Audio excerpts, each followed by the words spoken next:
Hi good morning. હું અજય ભારતીય, Mahavir classes.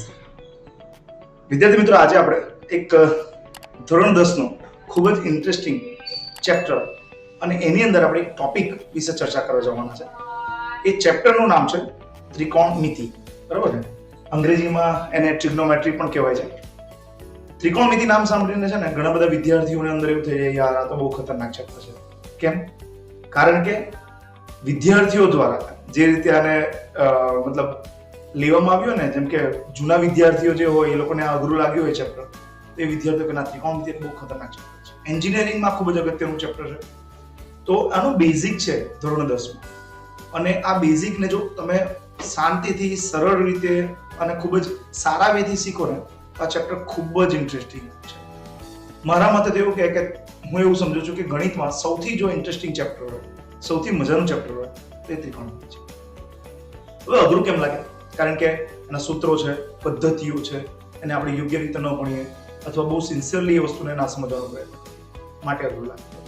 તો હું પ્રોમિસ આપું છું કે જો તમે આ વિડીયોઝથી કન્ટિન્યુઅસ જોડાયેલા રહેશો તો ત્રિકોણમિતિ તમને ખૂબ જ ઇઝી લાગશે. આ મારી પ્રોમિસ રહેશે.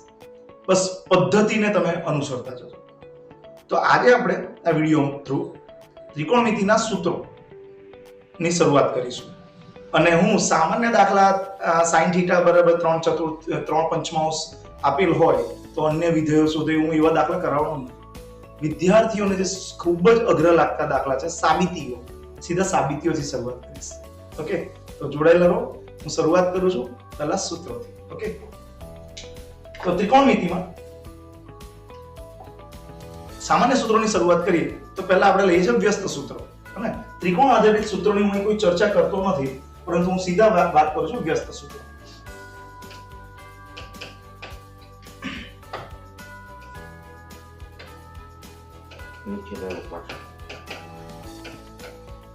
વ્યસ્ત સૂત્રો. ઓકે, આ વ્યસ્ત સૂત્રોમાં તમને થોડુંક નોલેજ હશે, કારણ કે ધોરણ 10 લગભગ પૂર્ણ થવા આવ્યું છે. છતાંય હું મારી કંઈ લખતો જઈશ. તો ભાઈ સાઈન નું વ્યસ્ત કોણ છે? સાઈન નો વ્યસ્ત છે કોસેક. તો તમે લખી શકો sin θ = 1/cosec θ. એવી જ રીતે cos θ નો વ્યસ્ત છે cos θ નો વ્યસ્ત sec θ. માટે આપણે લખાય cos θ = sec θ. પણ સૂત્રો સમજાવવા નથી બેસવાનું. સૂત્રો તો તમે આરામથી મોડ કરી શકો છો. tan θ બરાબર એનો વ્યસ્ત છે cot θ. માટે આપણે કહી શકીએ છે tan θ = 1/cot θ. ઓકે, આના દ્વારા આપણને એક સૂત્ર બીજું મળી શકે છે. ખબર છે કયું? કે ભાઈ તમે જો આનો ક્રોસ ગુણાકાર કરો આની સાથે, તો sin θ ઇન્ટુ ગુણાકાર sin θ ઇન્ટુ cosec θ થાય છે 1. કારણ કે તમને ખબર છે કે sin અને cosec એકબીજાને વ્યસ્ત હોય, તો તમે સામાન્ય રીતે વિચારો કે જો બે હોય તો બે નો વ્યસ્ત શું હશે? 1/2. તો નિયમ જ છે, રાઈટ, કે બે વ્યસ્ત સંખ્યાનો ગુણાકાર હંમેશા એક જ મળે. આ નિયમ દ્વારા આપણે ધ્યાનમાં લઈ શકીએ છીએ કે sin અને cosec પરસ્પર વ્યસ્ત છે, માટે એનો ગુણાકાર 1 થાય. અને ચલો એવું ના યાદ હોય તો કઈ વાંધો નહીં, કઈ જરૂર નથી યાદ રાખવાની. સૂત્ર જો યાદ રહી જાય તો આપણને અહીંથી ખબર પડી શકે કે sin θ ઇન્ટુ cosec θ બરાબર શું થઈ જશે? 1 છે. તો એ જ રીતે તમે અહીં પણ બનાવી શકો છો cosec θ ઇન્ટુ sec θ બરાબર 1, અને અહીંથી થઈ શકશે tan θ ઇન્ટુ cot θ બરાબર 1. તો આ સૂત્ર તમે જાતે લખી લો. પરંતુ હજુ આને કન્ટિન્યુ કરું કે સર sin θ બરાબર 1/cosec લખાયું. હવે આ cos θ બરાબર 1/sec લખાયું, tan θ બરાબર 1/cot θ લખાયું. તો આપણે જોડે જોડે આનો ફરીથી રિવર્સ કરી લઈએ. તો સર cot θ બરાબર શું થશે? cot θ ઉપર જશે તો tan θ નીચે આવશે, ક્રોસ ગુણાકાર મુજબ. માટે cot θ બરાબર 1/tan θ. sec θ બરાબર 1/cos θ. તમે નીચે લઈ શકો છો.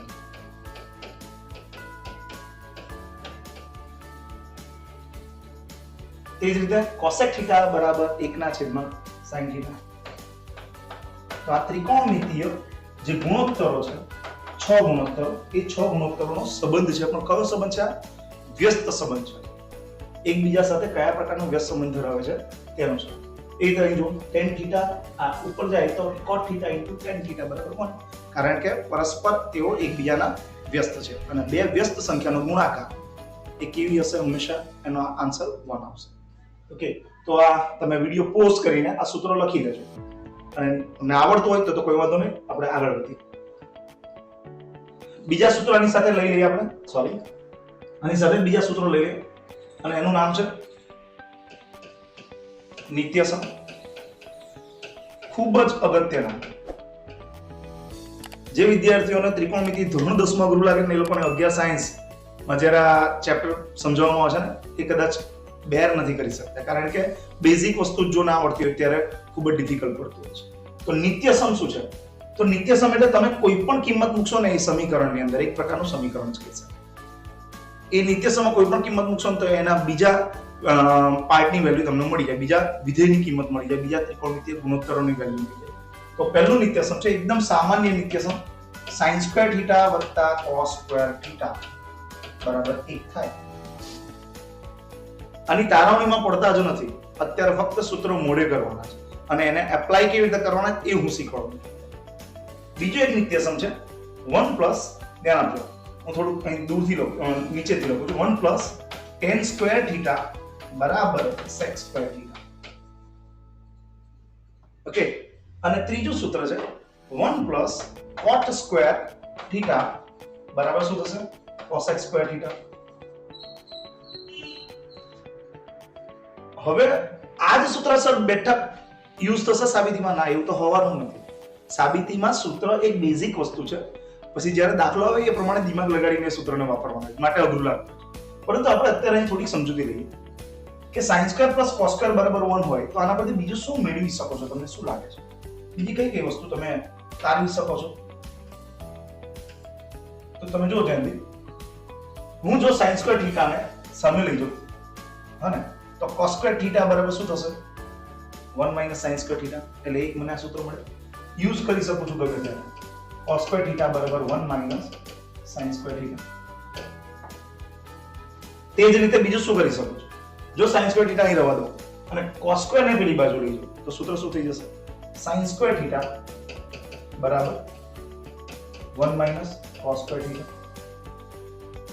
એટલે આ એક સૂત્ર પરથી બીજા બે આપણને પૂરક સૂત્ર પણ મળી જાય છે અને ઈઝીલી તમે એને યાદ રાખી શકો છો. થોડુંક આંખ બંધ કરીને વિચારીને કરી શકો છો કે ભાઈ sin square plus cos square બરાબર 1 હોય તો sin સ્ક્વેર ને પેલી બાજુ જાય તો શું થાય? cos સ્ક્વેર બરાબર 1 - sin સ્ક્વેર. એ રીતે કંઈક વિચાર કરી શકો છો અને બે ત્રણ વખત વિચાર કરશો તો ઈઝીલી આ સૂત્ર તમારા દિમાગમાં ચિપકી જશે. અને આફ્ટર ઓલ શું કરવાનું હોય છે? દિમાગની અંદર મૂકવાનું હોય છે. તો આ ચિપકાવી દઈશું. ઓકે, તો તમે જરા જાતે આનું વિચારશો, આનું સૂત્ર શું લખી શકે? આ જ રીતે કઈ ખાસ ચોપડીમાં શું છે શું નથી એનાથી કોઈ લેવા દેવા નથી આપણને, પણ જસ્ટ શું આપણે લખી શકીએ છીએ એનો વિચાર કરો. આપણે શું લખી શકીએ? તો કોઈ એક પદ નહીં રહેવા દે. tan સ્ક્વેર થીટા બરાબર 1 પેલી બાજુ જો જાય હા ને, તો શું થશે?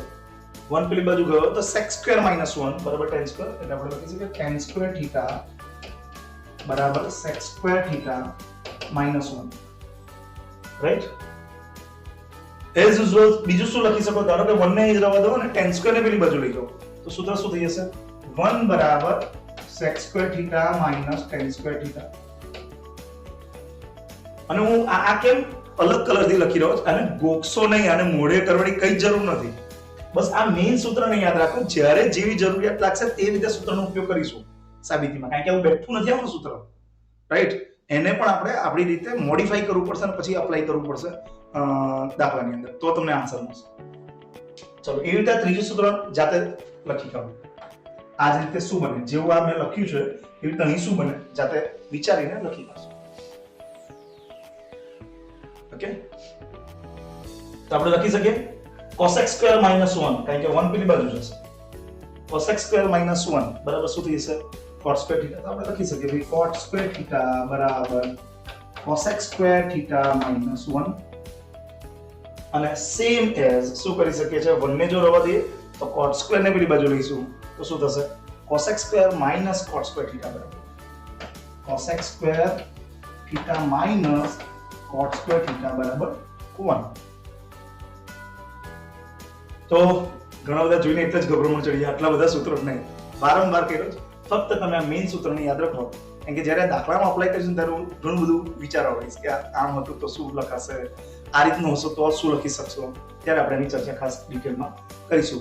તો વિદ્યાર્થી મિત્રો, અત્યારે જે તમે શીખ્યા એ શું હતું? એક વ્યસ્ત સૂત્ર હતા અને સાથે સાથે બીજું નિત્ય સમ આધારિત બીજા અન્ય કેટલા સૂત્રો તમને મળી શકે છે, રાઈટ? આમાં બે અગત્યના એક સૂત્રો છે, ટેનના અને કોટના. કારણ કે ટેન અને કોટ તો એકબીજાના વ્યસ્ત છે, પણ ટેન અને કોટનો સાઇન અને કોસ સાથેનો શું સંબંધ હોય? તો એ બીજા બે સૂત્રો આપણે જોઈએ.